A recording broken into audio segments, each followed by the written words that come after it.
Assalamualaikum warahmatullahi wabarakatuh. Dulu ketika sahabat punya imam yang lama sekali kalau sholat, sehingga si sahabat yang satu yang petani ini mufarokoh itu memisahkan diri, kemudian imamnya diselip. Itu boleh memang dalam fikih. Kamu niat mufarokoh dulu. Mufarokoh itu niat bahwa kamu memutus hubungan dengan imam, kemudian meneruskan sholat sendiri. Singkat cerita, dua orang ini berdebat, Mu'ad sama Ar-Ra'i yang penggembala ini. Kamu munafik, sholat kok meninggalkan imam. Terus yang satu bilang, kamu keterlaluan, sholatnya lama sekali. Singkat cerita, dua orang ini lapor ke Rasulullah SAW. Uniknya Nabi itu membenarkan yang petani tadi. Kamu Mu'ad jadi masalah. Agama ini tidak boleh jadi problem. Kalau kamu ngimami orang, jangan lama-lama. Di situ ada ibu-ibu yang ditunggui anaknya yang sedang menyusu, banyak petani yang nunggu macam-macam. Kayak pegawai POM ya ditunggu shift temannya, pegawai Indomaret juga gitu, apalagi Grab mungkin ditunggu penumpangnya macam-macam.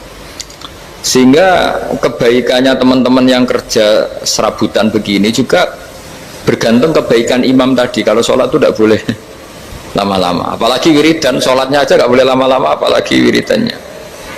Nah, kadang-kadang orang ngira kebaikan tuh nggak ada sempritnya, ada juga. Sholat tuh ya disemprit sama Nabi, kalau terlalu lama juga disalahkan, karena nanti agama ini menjadi apa?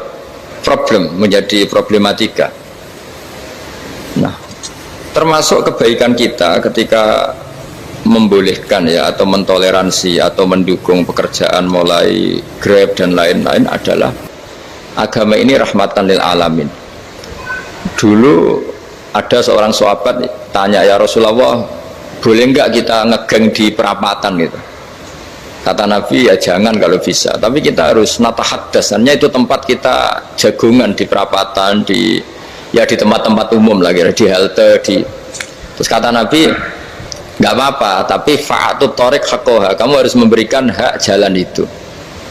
Apa hak jalan itu?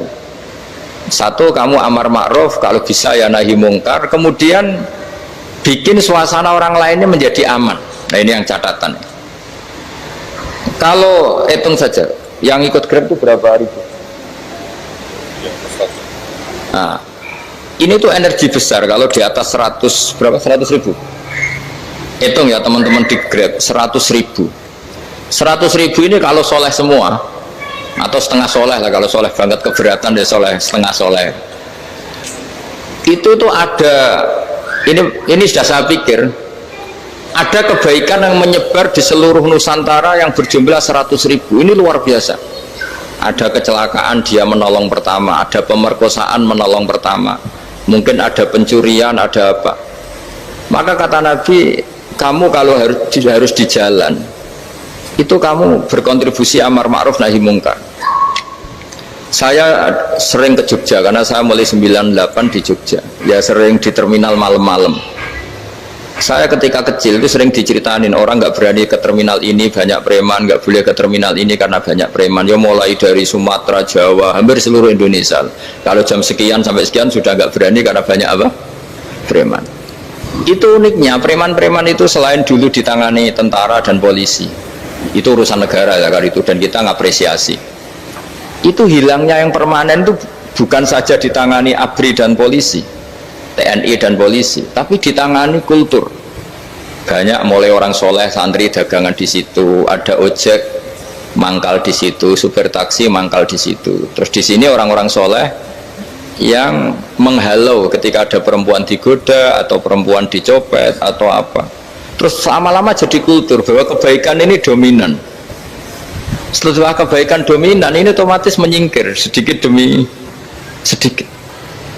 Jadi selain negara ini harus melakukan sesuatu yang seharusnya, yaitu menjaga masyarakat dari kriminalitas, sebetulnya yang paling awet dan paling mudah dilakukan itu tadi, kebaikan harus menjadi kultur bersama. Sehingga kalau terminal kemudian ada mbak-mbak jilbaban yang dagang, terus pak-paknya soleh, ada musola yang hidup, ojeknya juga gitu, terus supir taksinya, lalu kebaikan ini menjadi nilai bersama. Saking jadi nilai bersama, ibu-ibu yang takut atas dirinya nggak ngojek kecuali Pak ini karena terkenal amanah, nggak naksi kecuali Pak ini karena terkenal amanah. Dan kita Indonesia itu ingin seperti itu, sehingga amanah ini menjadi nilai bersama dan otomatis menjadi keamanan bersama. Cara wong Jawa itu tego nitipno anake karena dijamin aman, tego nitipkan istrinya juga karena dijamin aman. Nah kalau kebaikan ini juga menjadi satu nilai jual dan kita bisa mengawal secara serius, itu alhamdulillah betul. Nah dimulai dari mana? Satu, mental kita takwa. Kedua, sistem sosial, bahwa kita terkoneksi oleh indukan ya, juga terkoneksi oleh kepolisian. Maksudnya karena kita terdaftar, kalau ada anak hilang kan tinggal ini yang bawa wahyu misalnya. Jadi saya mohon, semohon-mohonnya, kebaikan ini harus jadi nilai bersama. Setelah terminal itu banyak orang baik, otomatis yang ini tuh menyingkir. Akhirnya apa? Nanti yang bos-bosnya toko itu ya hanya nitipkan sama orang soleh, yang mau nge-grab juga hanya titip sama yang soleh, begitu seterusnya, sehingga jadi siklus kebaikan yang bersama. Nah ini yang dimaksud Quran, wa tamiru bainakum bima'ruf. Iktimar itu namanya urusan bersama ya, saya ulang lagi ya. Jadi orang Arab kalau bilang iktimar itu urusan bersama, sehingga bahasa Arabnya konferensi besar itu kalau di NU disebut apa? Muktamar. Muktamar itu menjadikan urusan publik dirembuk, itu namanya apa? Muktamar. Nah di antara kebaikan yang diinginkan Islam itu wa tamiru bainakum bima'ruf. Urusan kebaikan ini menjadi urusan apa? Bersama. Ya saya contoh itu kecil saya itu mesti dikandani sama orang-orang tua, jangan di terminal ini sampai jam ini, jangan di perapatan ini ketika sudah jam begini. Tapi barokahnya orang soleh bertebaran di mana-mana itu. Yang tukang grab ya di mana-mana, yang penjaga toko ya banyak yang soleh, yang ngojek, yang macam. Sehingga di terminal itu nyari tempat sholat ya gampang, cari tempat duduk ya gampang, nyari orang amanah ya gampang. Bahkan lama-lama yang nggak amanah ini nggak laku. Dan ini yang kita inginkan. Dan ketika nggak laku, akhirnya dia kalau ingin laku harus amanah, atau ingin laku harus tobat. Nah agama ini urusan bersama, sehingga Allah mengistilahkan wa tamiru bainakum bima'ruf. Jadikan kebaikan ini urusan bersama. Sehingga karena ini urusan bersama, ketika kita jadi kiai juga harus, kalau misalnya tadi ada Gojek kok makmum, atau Grab kok makmum, atau supir bis kok makmum, kiainya harus cepat sholatnya, jangan baca surat Baqarah, nanti diomel-omelin apa penumpangnya. Begitu juga ibu-ibu menyempatkan jamaah, waktunya tidak lama, di rumah sudah ditunggu anaknya yang masih menyusu. Makanya Nabi ngendikan idza amma ahadukum as-sholata falyukhaffif. Kalau kamu jadi imam, sholatnya harus relatif cepat. Fa inna fihim ad-dhaif badal hajat. Di antara makmum itu yang banyak punya urusan. Selain ada yang lemah, ada yang punya banyak urusan.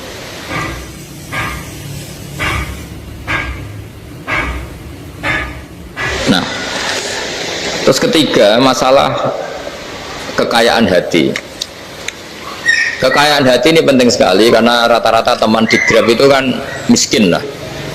Tapi jangan miskin sampai miskin hati itu. Bahwa kamu nyari nafkah itu sudah ibadah, berkelana di bumi Allah juga ibadah, menyaksikan macam-macamnya orang itu juga ibadah.